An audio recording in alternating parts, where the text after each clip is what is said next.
Shalom Aleichem. Shalom Aleichem. Shalom Aleichem. Topic for today is getting greater glimpse of God. Getting greater glimpse of God. The text is from Exodus chapter 33 verse 13. నిర్గమకాండం 33వ అధ్యాయం 13వ వచనం.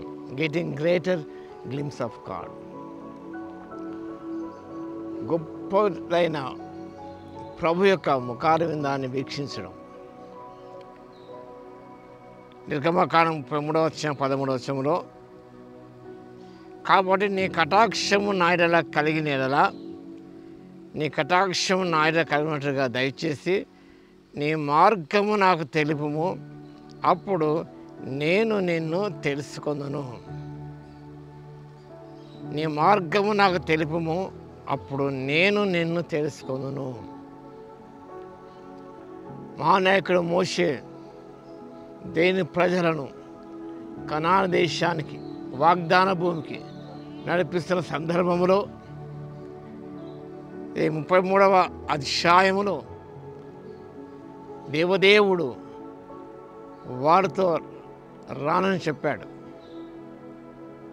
నేను మీతో కూడా రాను. 33వ అధ్యాయం 3వ వచనం. ఆ సందర్భంలో ఆ దుర్వార్తని అందరూ దుఃఖించారు. ఎవరు ఏమి ధరించుకోలేదు. మీరు లోబడిన ప్రజలు కాబట్టి నేను మీతో కూడా రానన్నాడు. మోషే అక్కడి నుంచి బ్రతిమాలుకోవడం, ముఖాముఖిగా మాట్లాడడం, ఇవన్నీ కూడా ఈ వాక్యభవనం పొందుపరచబడి ఉన్నాయి. ఆ సందర్భంలో మానవుడు మోషే దేవునితో ముఖాముఖిగా మాట్లాడుతున్నాడు. కాబట్టి కటాక్షము నా యెడల కలిగిన యెడల, the first one is a recognition of God's grace. Getting greater glimpse of God. దేవుని యొక్క కటాక్షమును గుర్తించుట.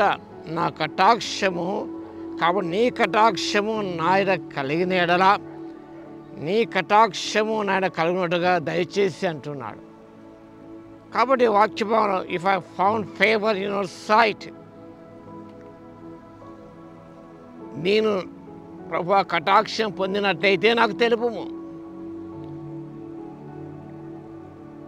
So Moses could recognize the favor of God in his life by speaking to God.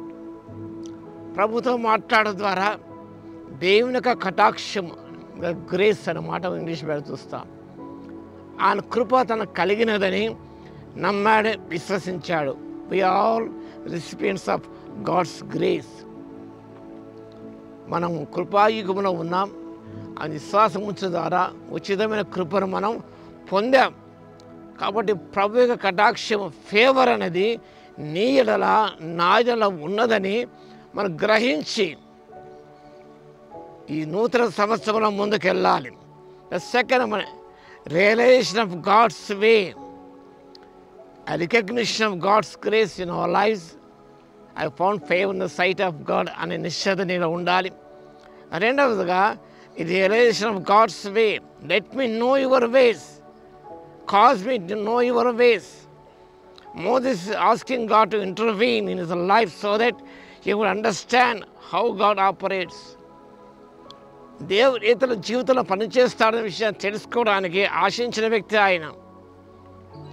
కాబట్టి let me know your ways, నీ మార్గము నాకు తెలుపుము అన్నాడు. That means asking God to make clear to you how you works. ఎలా మన జీవితంలో ప్రభు పనిచేయనే ఉన్నాడు, ఆ విషయం తెలుపవలసిందిగా ఆయన కోరుతున్నాడు. The intent to see his operational agenda. వారి జీవితం ప్రభు ఎలా పనిచేస్తాడో ఆ విషయాలు తెలుసుకోవడానికి ఆశించిన వ్యక్తి. How God works in our lifes, that we should know, it realize that truth.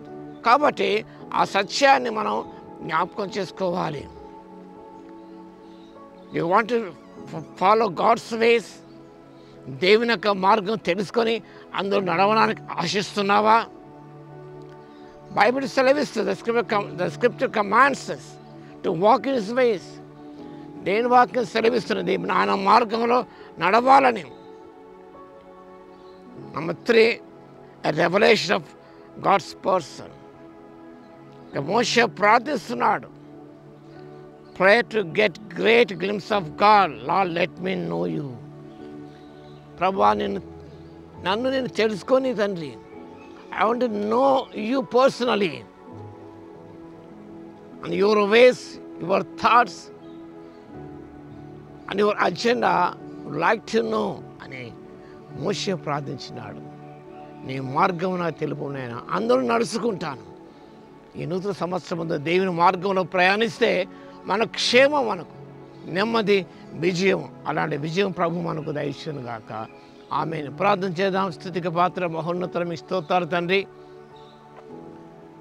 మీ కటాక్షం కలిగిన తెలుసుకొని ప్రభువా, మీ మార్గం తెలుసుకొని ప్రభువా ముందుకు సాగిపోటకు, మీ మార్గంలో అంతవరకు పయనించుటకు ఆత్మశక్తినివ్వండి.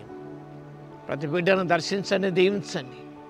వారు ప్రార్థించి నూతన సంవత్సరం మీ మార్గము తెలుసుకొని, మిమ్మల్ని తెలుసుకుని నాయన ముందుకు సాగిపోటకు కృపను ఇవ్వగలందుకు మీ స్తోత్రాలు చెల్లిస్తూ యేసుక్రీస్తు పరిశుద్ధ నామములో ప్రార్థించి వేడుకొచ్చున్నాము తండ్రి. ఆమేన్. మన తండ్రి అయిన దేవుని యొక్క ప్రేమయు, మన ప్రభువును రక్షకుడైన యేసుక్రీస్తు యొక్క కృపయు, పరిశుద్ధాత్మని యొక్క అన్యోన్య సహవాసం మనందరికీ సదాకాలము తోడై ఉండును గాక. ఆమేన్.